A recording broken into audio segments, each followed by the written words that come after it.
Start. परिच्छेद. विशाल लोकसंख्येचा देश म्हणून भारताकडे बघितले जाते, परंतु भारताची ऑलिम्पिक स्पर्धेतील कामगिरीचा तुलनात्मकदृष्ट्या विचार केला तर अतिशय निराशाजनक आहे असे म्हणावे लागेल. आज इतर देशांचा सर्व दृष्टिकोनातून विचार केला तर ते भारताच्या क्षेत्रफळाच्या, लोकसंख्येच्या आणि इतर परिस्थितीच्या तुलनेत नगण्य आहेत, परंतु तीच राष्ट्रे ऑलिम्पिकच्या क्रीडांगणावर सर्वांना धूळ चारतात.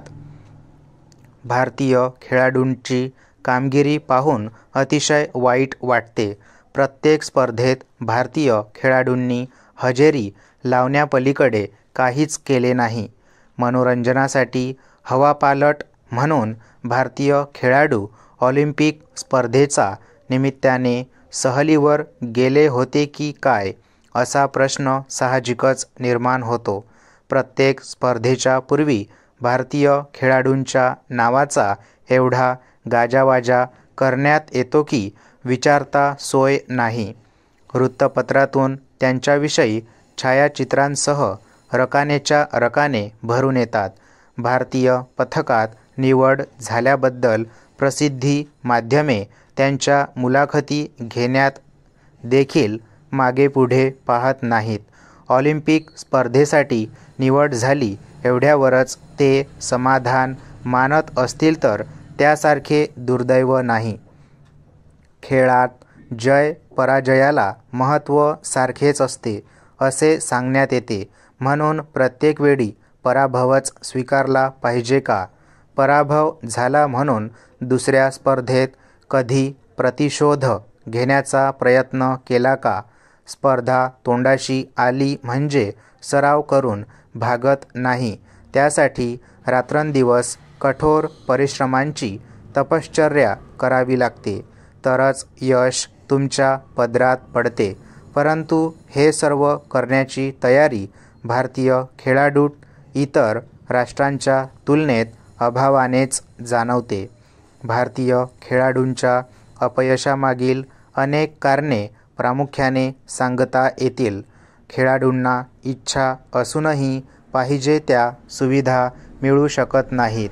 आवश्यक असणारे क्रीडा गुण असताना देखील अनेकांना संधी मिळत नाही.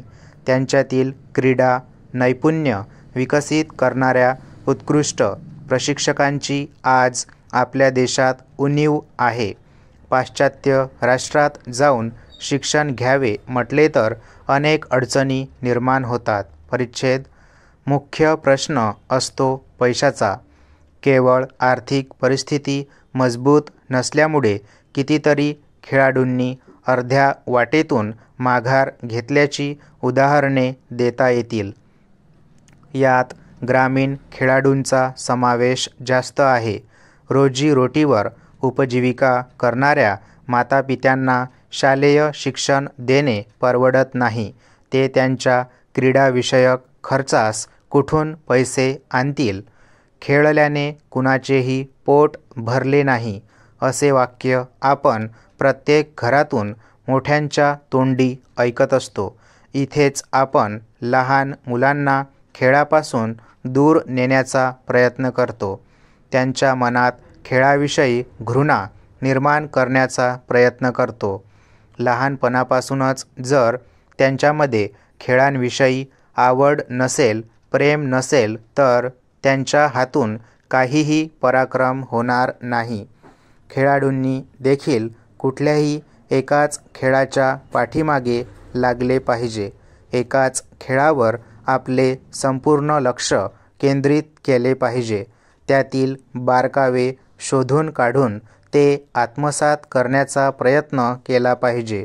तज्ज्ञ मार्गदर्शकाच्या सूचनेप्रमाणे जर वागले तर निश्चितच प्रगती झाल्याशिवाय राहणार नाही. भारताला क्रीडा क्षेत्रात खरोखरच प्रगती करावयाची असेल तर काही गोष्टींची पूर्तता करणे आवश्यक आहे. स्टॉप.